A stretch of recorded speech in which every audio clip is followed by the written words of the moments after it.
You know what? Dream Theater kinda bops. Call them cheesy or whatever you'd like to, but you cannot deny that these guys have an undeniable impact on progressive metal as a genre.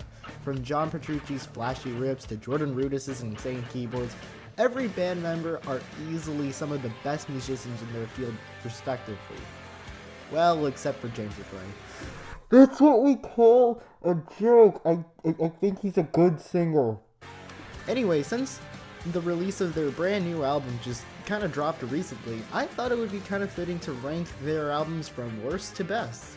One note I will be saying, I'm not going to be including A Change of Seasons since it is an EP and it only has like one original song, that's the title track.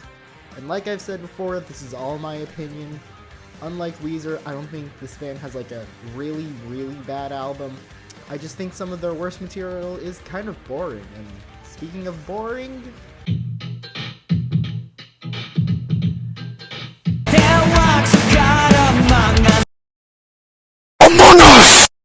not even that can save this album. This album has all the problems I've had with Dream Theater's previous material ever since Mangini joined the band. There are not as many memorable moments, the playing is kind of generic, and the production is just overblown for a band like this. This is the only album by them I can't really name any specific songs off of, because with the other albums I can at least think of one good song. But every time I think about this album, I just always ask myself, why is this thing 130 minutes long? Now don't get me wrong, I do love me some long albums. One of my favorite bands of all time is Swans, a band kinda infamous for having really long albums, and To Be Kind is literally one of my favorite albums, period. However, one thing those albums have over this one, they're memorable. This album is just kinda boring. Like, this album is their second concept album, being about a guy named Gabriel being the savior since he'll lift the ban on music from Lord Nefarious. Yeah, this thing is literally just a bigger and more bloated version of Rush's classic song 2112, but instead of being 20 minutes long, it's a very lazy album that kind of has a predictable story, knowing the band. It's not great, but I'm amazed I've gone long talking about this thing, because, yeah, I don't really care about this thing. The album is just kind of boring, and if you're new to the band, I would not recommend checking this one out as your first listed. If you're a diehard fan and you're curious, I recommend checking this album out, but it's just not for me personally. This album sounds like if you fed an AI a basic understanding of Dream Theater and told it to make an album. Sure, there are some heavier moments on this thing, like The Enemy Inside, that have a kind of interesting riff attached to it, and some softer moments like The Bigger Picture that have more of a grandiose vibe to it. But there are songs that just make me feel absolutely nothing, such as The Looking Glass, which really reminds me of Limelight by Rush. You also get the instrumental Enigma Machine, which just feels kind of lame compared to their other instrumentals. Like, do you think this song can really stand next to songs like The Dance of Eternity or Stream of Consciousness or Erotomania? Along for the Ride is just kind of stupid. Why does this song have to drag so much, and why does it have to be the penultimate track off the album? However, the album does end with Illumination Theory, which is one of their long as hell tracks the band would occasionally do. And yeah, it is the best song off here, without any competition. It is a really good track. Sure, the album does contain some highs, and it does contain some lows, and there are a lot of just meh tracks here and there. It's just kind of there if you want to check it out. It's not bad, but it certainly ain't good. Things are just kind of all over the place with this album. You know, apparently their label was trying to push the band in a more poppier direction, while Petrucci was open to the idea. Mike Portnoy was against this idea. You do hear some more mellow moments such as Hell's Kitchen and I guess Lines in the Sand, but there are also some heavier moments such as Just Let Me Breathe and Burning My Soul. If I'm kind of being honest, I'm not the biggest fan of the heavier moments. They feel like they were more focused on being heavier instead of actually making a good song. Like, You Not Me and Burning in My Soul are just kind of stupid, and I really don't care about these songs. They just feel kind of whiny and wimpy. The lighter moments on the song have some of the best moments on the album. I really love the instrumental Hell's Kitchen, since it really shows Petrucci's ability to shred really well over a very soft instrumental. Lines in the Sand has an amazing chorus, and it doesn't feel like it goes on for 12 minutes. And John Mayung's Trial of Tears is another amazing long song as well. There isn't much to say about this album other than the fact that it is just a more popular Dream Theater album. And that's really about it. Despite the album getting this spot, I actually think it's kinda good. It is their first album, as you can tell, and the production is very much like Kill 'Em All era Metallica, but instead of Metallica playing on the album, it's actually Rush trying to be Metallica. Yeah, you can definitely hear the Rush influence on this album. Like, the song Static Seeker could have literally come straight out of Power Windows, and I would have not noticed. I do think a lot of the songs could use some better production, like the Fuse and Get Away and Afterlife, but songs like the Yeatsay Jam and The Killing Hand are just underrated Dream Theater classics. While Charlie Dominici isn't a bad vocalist per se, I wouldn't say his voice really fits the style of Dream Theater. But if you're curious enough to see the band's like humble beginnings, see them trying to combine Rush and Metallica, I'd actually recommend this album. Not much to say, it's a kind of okay starting place. Also, that album art looks gay as fuck, boy! Wait, this isn't the Images and Words segment. Original jokes aside, this isn't a bad album, and yeah, that title is accurate as hell, considering that this is the first album to feature Mike Mangini instead of founding drummer Mike Portnoy. And this album really just kind of feels a little overblown in the production side. Things don't really hit as hard as some of their earlier works, which I can kind of guess, and this is kind of a safe return from experimenting so much in the 2000s. But could this thing at least be original? A good chunk of the songs off of here are just carbon copies of songs off of Images and Words. As much as I love On the Backs of Angels, it's a well-written song and all, but it really rips off Pull Me Under, and it's extremely noticeable. Other songs like Outcry, Lost But Not Forgotten, and Breaking All Illusions are just carbon copies of Metropolis Part 1, Under a Glass Moon, and Learning to Live, respectively. I don't think these songs are actually bad at all. Hell, Breaking All Illusions is my favorite song off of the album, but when they try to be original, it just feels a little stupid. I'm very mixed on the song This Is the Life. I mean, in music sense, it has one of Brutus's best moments off the album, but I could not care enough about the lyrics.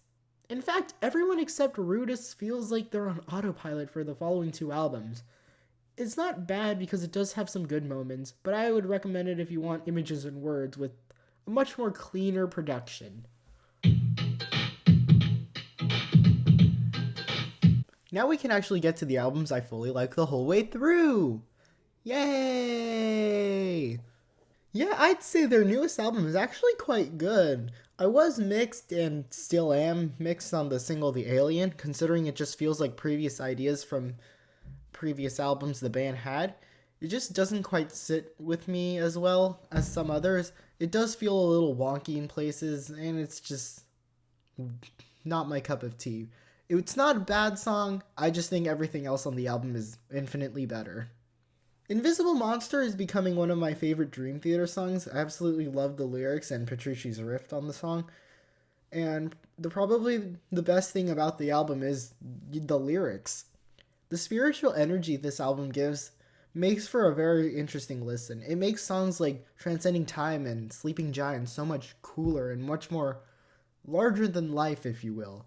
However, it also leads to my biggest problem with the album. It doesn't feel as punchy as previous albums did. As much as I appreciate Awaken the Master and its use of the 8-string guitar Petrucci uses, it just doesn't hit with me just quite as much as the previous albums did. Like, some of the albums can just fucking hit you with like a car or something, and you would end up loving it. Here, it just feels like a soccer ball just kind of hitting you to the head. It doesn't feel as blunt. I also do like Answering the Call, but it just doesn't stick with me as much as other songs do. Considering it's only been out for kind of such a short time by the time I'm recording this, I do think the album is worth a listen, maybe at least once or something. It's definitely not my favorite album of 2021, but I'd still say it's a good album.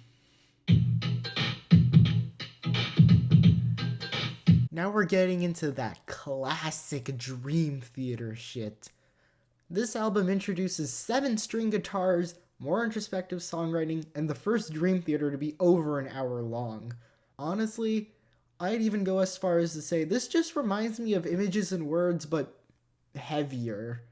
It also is the last album to feature original keyboardist Kevin Moore, and you can definitely kind of tell, considering the fact that 6 O'Clock, Innocence Faded, and Space Divest are pretty much about Moore in some way.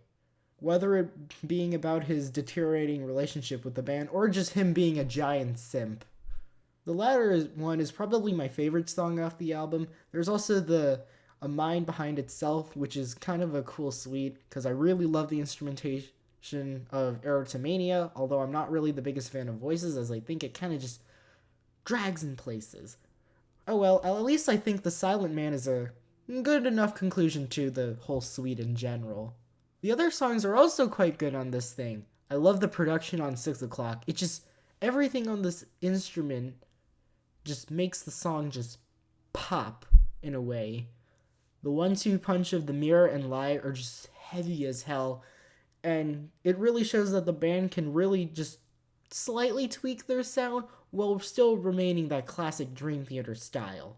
And I really love Caught in a Web. It's just catchy as hell, and I love the vocal melodies from James LeBray. As I did call this album just a heavier version of Images and Words, I do think the album is able to stand out in a completely different way than its original predecessor.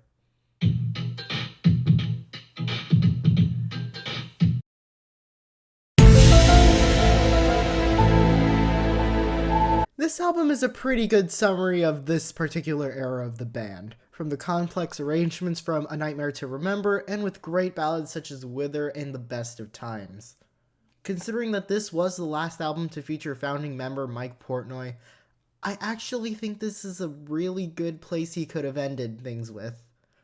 Considering that the album does have the Shattered Fortress, which is basically the conclusion to the whole 12-step suite that had been a staple of every single album ever since 6 Degrees of Inner Turbulence, and honestly, I love this song. I honestly could not have asked for a better conclusion. I also just love the references to the other songs. It really makes me go like this every time I hear him. The aforementioned The Best of Times is probably the best song off of the album. It's about Mike Portnoy's father, and it has some of the best moments off the album, especially John Petrucci's guitar solo. Every goddamn note in that solo is just filled with so much emotion that it elevates the song on a whole new level. A Nightmare to Remember and The Count of Tuscany kind of drag in places considering that they are the longest songs on the album, but they do have some amazing moments off them.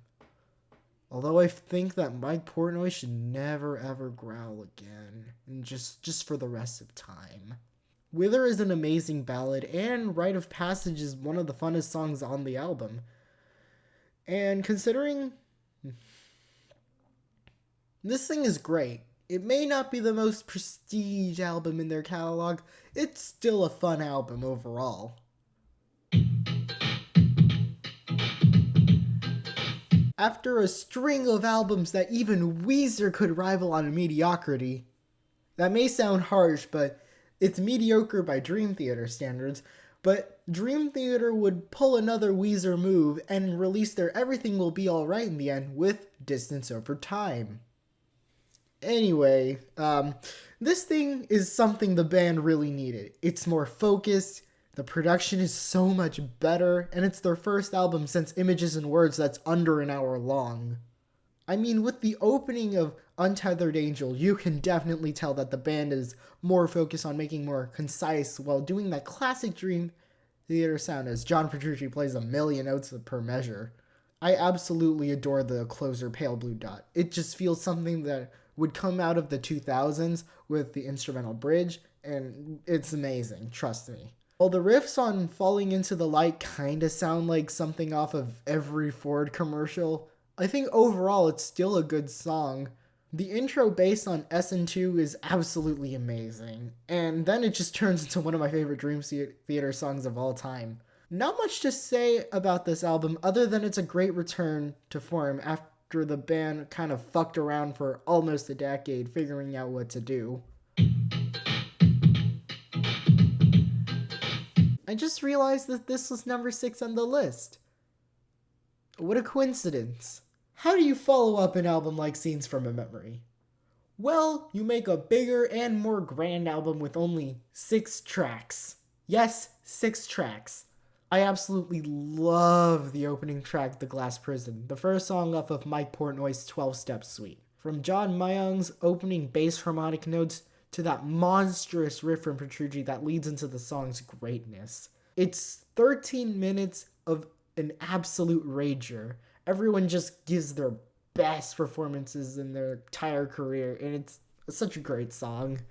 The other songs such as Blind Faith and Disappear are absolutely underrated jams from this band. I genuinely think that these are some of their best songs. I don't understand why not a lot of people talk about these songs. They're just so good. And they need to play these songs more live. Come on. They're amazing. I would love to hear some 6 Degrees thrown out in there. Obviously, the best song on the album is easily the title track of the album. It's Dream Theater's longest song, clocking in at a whopping 42 minutes. Or, well, on streaming services, the song is split into its different parts, so does that really count? Probably.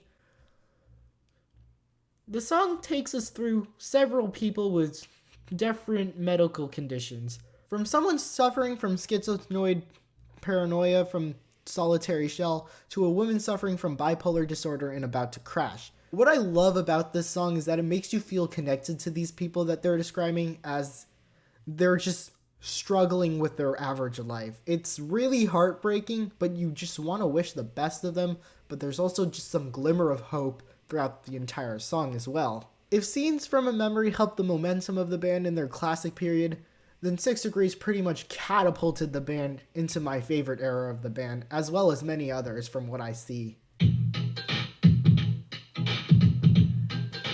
Ah, yes, the album that catapulted the band into the mainstream. Well, with only one big hit. This is the first album to feature singer James LaBrie, and I personally think he did a great job on this thing. You can definitely hear it here with the bombastic opening track, which is Pull Me Under. Hell, the band even jokes about the song being their only hit. If you look at their compilation album, it's called Greatest Hit, and 20 other songs because it's only saying Pull Me Under is their only hit. But the song is still great and a stone cold classic. From the opening clean guitar riff into those chugs when the meat of the song starts. I mean, yeah, there's probably a good reason why a lot of people, including myself, probably heard this as their first Dream Theater song. You know it's great. I know it's great. We pretty much all know it's great. Another Day is basically an 80s hair metal ballad, and however, instead of making me want to roll my eyes into the back of my head, it's actually really good. Under a Glass Moon is easily one of the best Dream Theater songs, period, from the beautiful title, the opening riff, and to John Petrucci's amazing solo.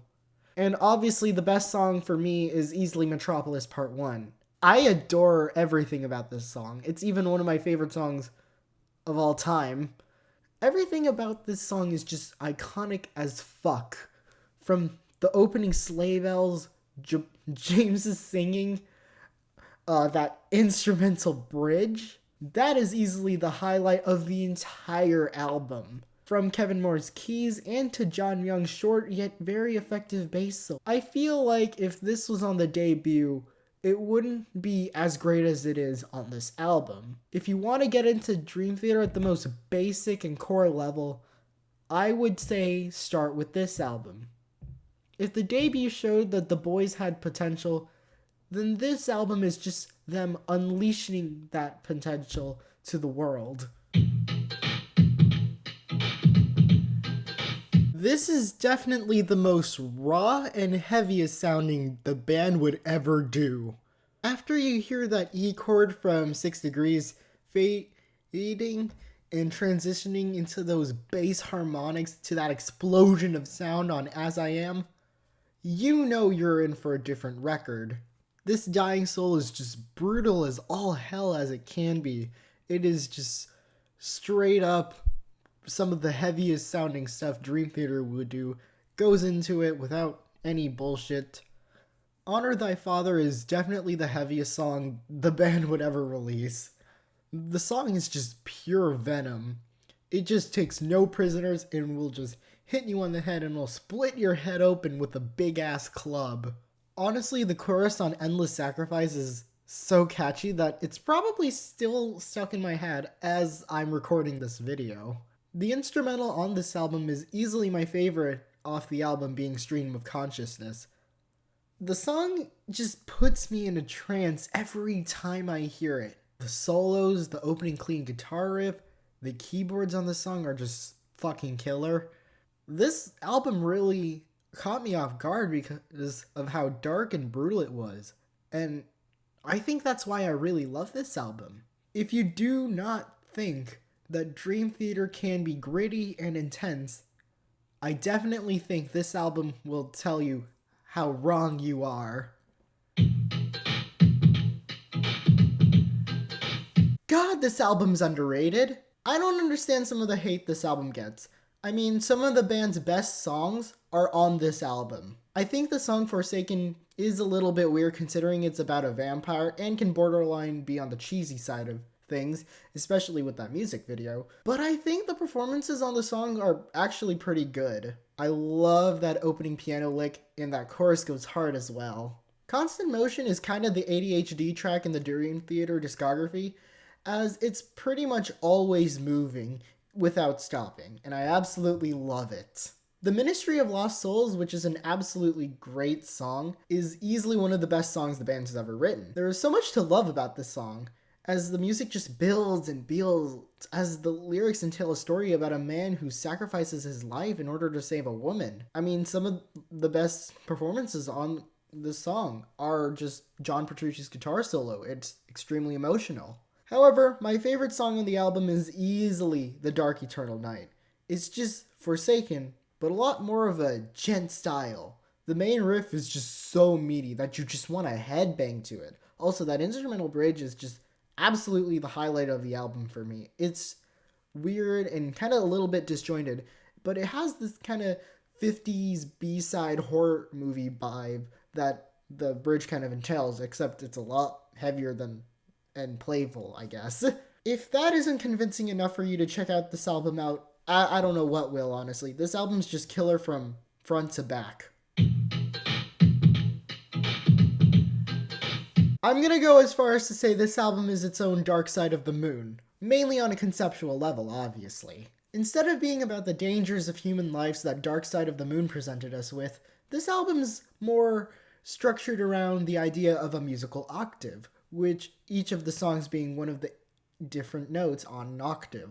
The opening track, The Root of All Evil, is in the key of F minor, These Walls is in A minor, and then the song Never Enough is in D minor. There are little interlude moments between some of the tracks that do represent the sharps and flats. Sure, they may take up some time on the album, but I feel like they help make the album feel more whole as a cohesive unit. Ignoring the concept, the album is amazing. I love the way The Root of All Evil opens up as it builds from the notes from the previous album's closer, In the Name of God, and then it just blasts into that song, and it's just so great, and I love it. The reprise of This Dying Soul was a very nice touch as well to keep the whole theme of the 12-step sweet. Sacrifice Sons is easily one of the best anti-war songs the band will ever write, and it's probably going to be the best. Say what you will about James LaBrie singing, but as a lyricist, he does have some chops.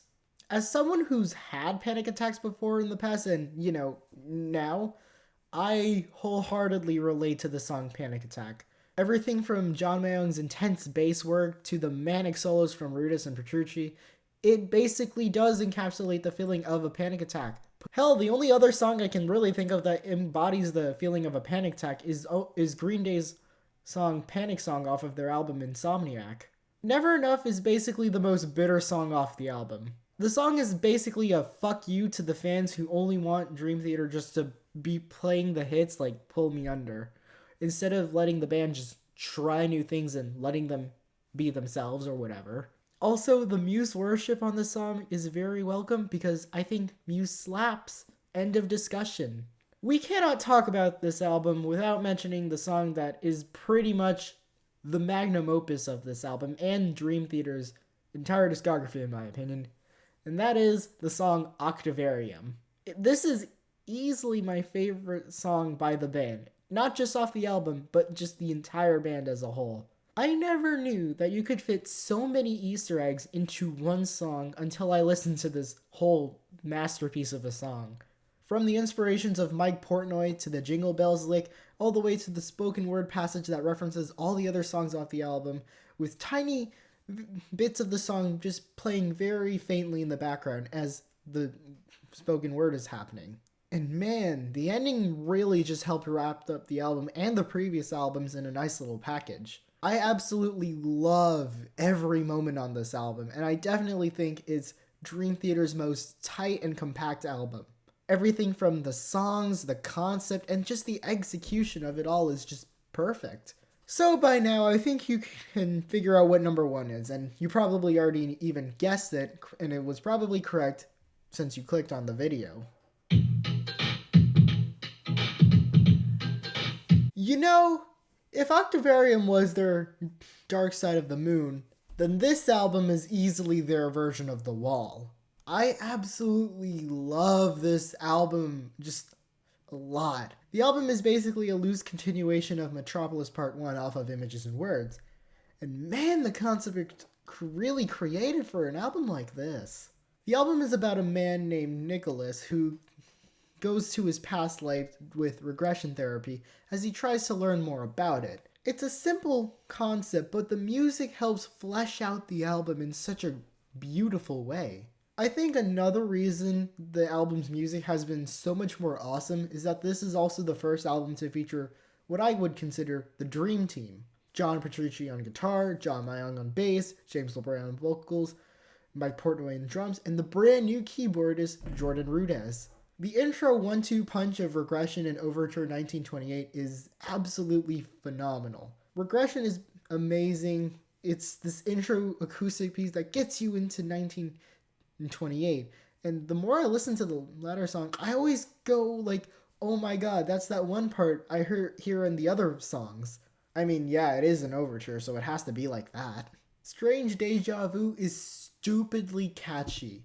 I have noticed the screaming in the background on the second verse of the song, and that just makes me like cheer up instantly. Also, the stylistic change in the bridge is just to die for, and I love just the gentleness backing into the chorus. It's amazing. I like the gentle moments of Through Her Words, and I just love how it's like a moment of reflection before it transitions into the monumentous Fatal Tragedy. One of the few moments on the album where Rudess shines as a keyboardist, and I really like that the lyrics help paint a picture about Nicholas meeting an old man talking about Victoria, aka Nicholas' past life, and learning about her murder. Beyond This Life also talks about this tragedy in more depth as we learn that Victoria had an affair with her boyfriend. And also, I just love that little, like, Frank Zappa-esque part in the bridge. It's weird, but I love it. I guess Through Her Eyes is kind of nice, as it slows the pace of the record, and it's a great ballad that helps change the tone of the album pretty well. I also just love the female vocals on this song. It reminds me of Great Gig in the Sky by Pink Floyd, except it's not as dramatic. Home is heavy as hell. It goes more into Victoria's life before she was murdered, as Victoria left Julian due to his drug addiction and decided to hook up with his brother Edward. I like that the vibe is a lot more Middle Eastern than other Dream Theater songs, as it gives it more character, even though the main riff is just a ripoff of Tool's 46 and 2.